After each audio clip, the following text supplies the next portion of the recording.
it's the whole question, I believe, that when you look at safety, there is, the traditional way that people look at safety is we're going to try to keep you physically safe, right? We're going to try to make sure that you don't get hurt, that you don't get any cuts, that you don't get that you don't fall.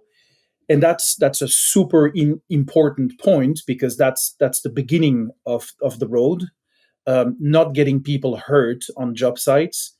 And to your point, like, you go to a job site, and not a lot of people outside of construction realize that.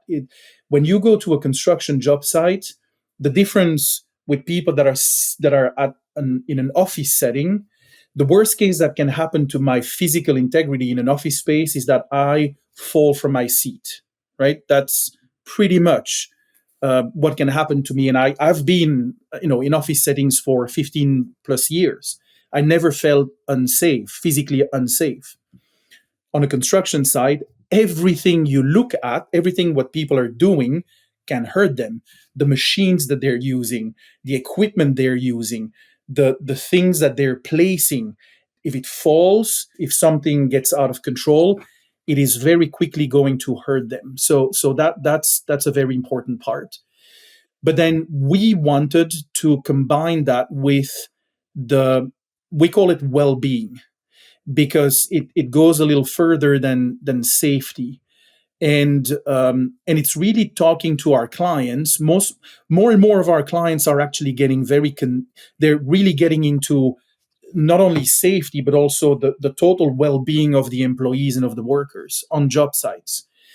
Because you can be, working with a piece of equipment and lose control over it, or not being trained or anything like that, and now it's going to hurt you. But there is another factor, is that if you're under the influence, and it doesn't need to be drugs, it's, you have pain in your body, because construction is extremely physical. So you took a painkiller in the morning, and it somehow, has an effect on your mind.